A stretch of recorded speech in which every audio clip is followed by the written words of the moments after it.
वो 2017 की गर्मियों का समय था। हमारा छोटा सा गांव अलवर राजस्थान के पास। खबरें आग की तरफ फैल रही थी। आसपास के गांव में औरतें सुबह उठती तो उनकी चोटी कटी हुई जमीन पर पड़ी मिलती। शुरुआत में मुझे ये बात मजाक जैसी लगी। कोई चुड़ैल है जो सिर्फ बाल काटने आती है। सुनने में बिल्कुल गांव की अफवाह लग रही थी। हम तो बचपन से प्रेत भूतनी चुड़ैल की कहानियां सुनते आए थे, लेकिन ये तो कुछ अजीब ही मजाक जैसा था। लेकिन डर असली था। औरतें शाम के बाद बाहर निकलना बंद कर चुकी थी। मेरी माँ तक सोने से पहले अपना दुपट्टा कसकर सिर पर बांधती थी, जिससे कपड़ा किसी भूत को रोक लेगा। मोहल्ले में फुसफुसाहट थी कि चुड़ैल धुएं का रूप लेकर आती है, सर को छूकर चक्कर सा करा देती है और फिर उंगलियों की एक झटके से चोटी वैसे गिर जाती है जैसे दराती से घास कट जाती है। एक शाम में अपने दोस्त अरविंद के साथ घर के बाहर बैठा था। वो बीड़ी बना रहा था और मैं चाय पी रहा था। हवा में उपले जलने की गंध फैली हुई थी। अचानक दो घर छोड़कर किसी के चीखने की आवाज आई। कमला चाची जमीन पर गिरी थी। उनकी चोटी साफ कटी पड़ी थी। वो रो रही थी, हाफते हुए कह रही थी, किसी ने सर पकड़ा था, मुझे बेहोश कर दिया। एक औरत थी, काली सी, आंख नहीं थी उसकी। मैं सन्न रह गया। वो कटी हुई चोटी मिट्टी के फर्श पर पड़ी थी। कमला चाची वाली घटना के बाद हमारे पूरे गांव का माहौल बदल गया। हर शाम जैसे ही सूरज खेतों के पीछे ढलता, लोग अपने दरवाजे कसकर बंद कर लेते। बच्चों की खेलने कूदने की वही पुरानी आवाजें भी गायब हो गई। लगता था जैसे पूरा गांव सांस रोक कर बैठा है। मेरी माँ तो हद से ज्यादा घबराने लगी थी। उसने तकिए के नीचे एक कैंची रखना शुरू कर दिया था। बार बार कहती, लोहे से चुड़ैल दूर रहती है। मेरी छोटी बहन नेहा, जो उस वक्त बस 16 साल की थी, उसने आंगन में कंघी करना बंद कर दिया।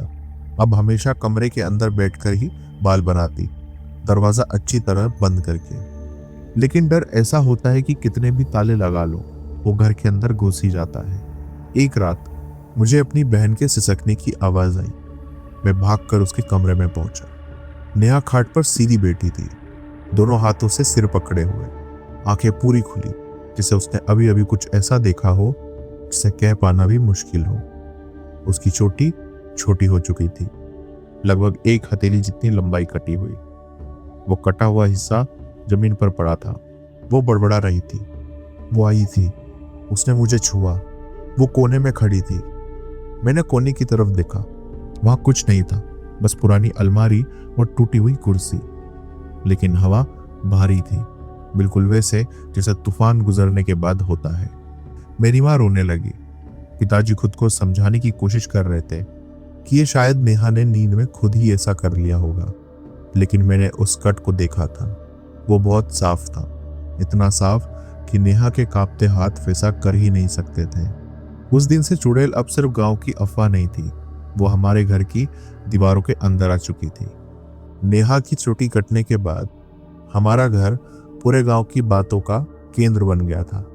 पड़ोसी झुंड बनाकर आते, हमें ऐसे घूरते जैसे हम पर कोई अपशकुन हो गया हो। कुछ औरतें नेहा के सिर पर हाथ रखकर दुआएं पढ़ती, तो कुछ बस सिर हिलाकर बुदबुदाती। अब तो ये चुड़ैल गांव में ही बस गई है। डर सूखी घास में आग की तरह फैल गया। हर दिन किसी न किसी घर से नई घटना सुनाई देती। कोई खेत में बेहोश हो जाती। उस रात पिताजी ने हम सबको एक ही कमरे में सुलाया। एक दिया जलाकर सख्त चेतावनी दी, कोई बाहर नहीं जाएगा। आधी रात के आसपास मुझे एक आवाज सुनाई दी, हल्की सी खरोचने की आवाज, जैसे नाखून दीवार पर घसीट रहे हो। मेरी नजर तुरंत खिड़की की तरफ गई। एक पल के लिए लगा मैंने उसे देखा।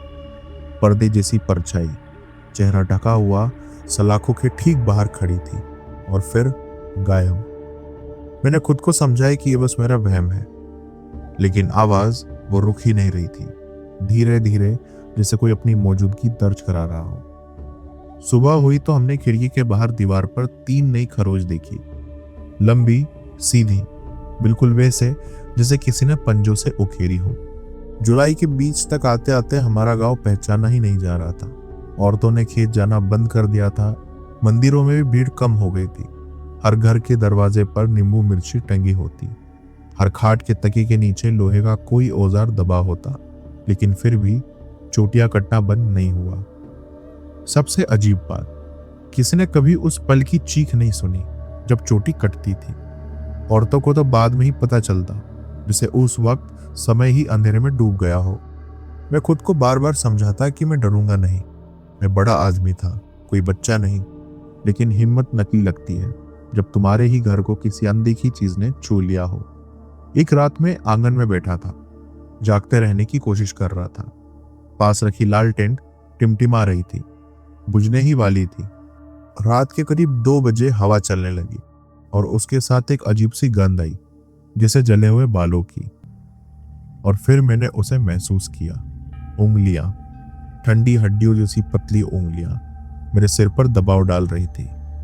एक पल के लिए मैं जम सा गया, सांस तक नहीं ले पाया, पूरा शरीर पत्थर हो गया।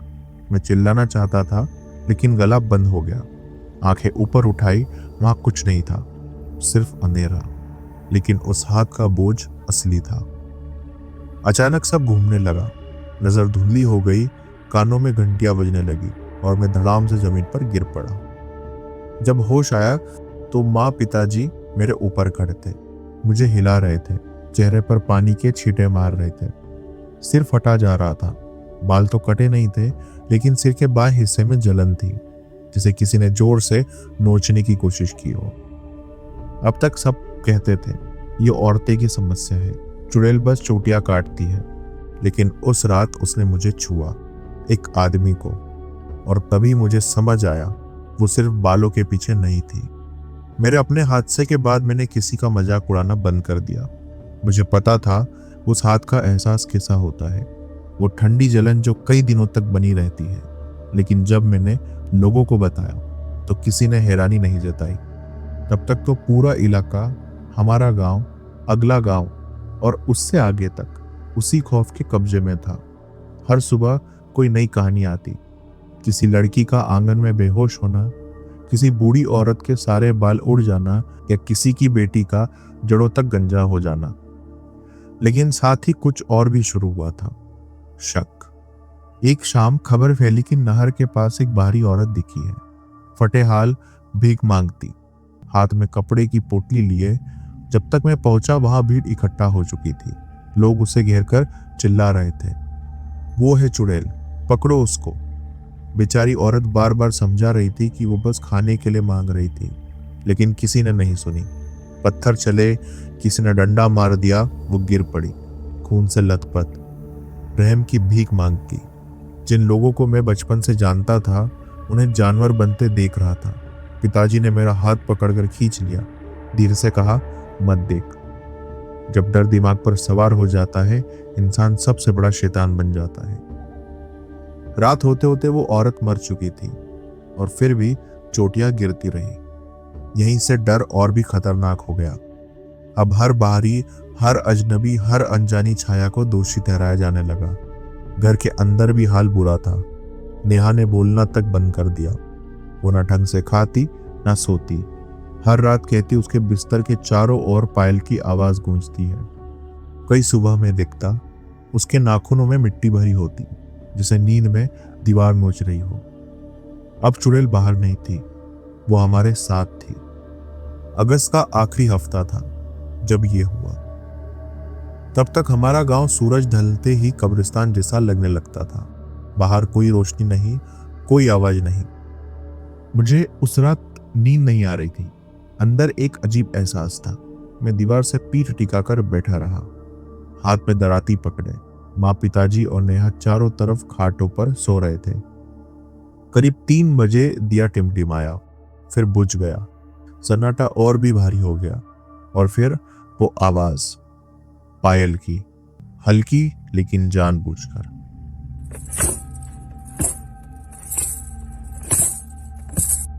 खून जम सा गया। आवाज कमरे का चक्कर काट रही थी, जबकि दरवाजा अंदर से बंद था।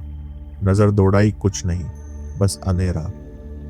फिर अलमारी के पास वाले कोने में वो दिखी, पहले सिर्फ परछाई, झुक कर बैठी हुई औरत, जिसके बाल इतने लंबे थे कि जमीन को छू रहे थे। लेकिन जैसे जैसे आंखें अंधेरे में ढलने लगी, मैंने उसका चेहरा देखा। उसकी आंखें ही नहीं थी, बस काले गहरे गड्ढे, और मुंह अस्वाभाविक रूप से खिंचा हुआ। मैं चीखना चाहता था लेकिन गला फिर से बंद हो गया। शरीर जकड़ गया, वही लकवा जो नेहा बताती थी। वो मेरे पास आकर रुकी, अपनी हड्डियों जैसी उंगलियां उठाई, कांपते हुए और मेरे सिर पर दबा दी। वही बर्फीली जलन पूरे शरीर में फैल गई, लेकिन इस बार मैं बेहोश नहीं हुआ। मैंने जोर लगाकर हाथ उठाया, डराती कसकर पकड़ी और पूरी ताकत से वार किया। धार उसके आर पार चली गई, लेकिन मांस जैसा नहीं, धुएं जैसा। वो चीखी, पर वो चीख इंसानी नहीं थी, जैसे सैकड़ों औरतें एक साथ विलाप कर रही हो। कमरा हिल उठा, दिया अपने आप जल उठा और वो गायब हो गई। जब नीचे देखा तो एक चोटी मेरे पैरों के पास पड़ी थी। सुबह हुई तो वो चोटी अब भी फर्श पर पड़ी थी। पिताजी ने उसे छूने से भी मना कर दिया। हमने उसे लाल कपड़े में लपेटकर घर के बाहर नीम के पेड़ के नीचे दबा दिया। उस रात के बाद गांव में घटनाएं थोड़ी धीमी पड़ गई। शायद डर किसी और जगह फैल गया, शायद लोग डर डर कर थक गए थे। कुछ हफ्तों बाद जब सब कुछ सामान्य लगने लगा, मैं सुबह खेतों की तरफ जा रहा था। आसमान हल्का नीला होने लगा था कि तभी मुझे सुनाई दिया हल्की लेकिन साफ आवाज।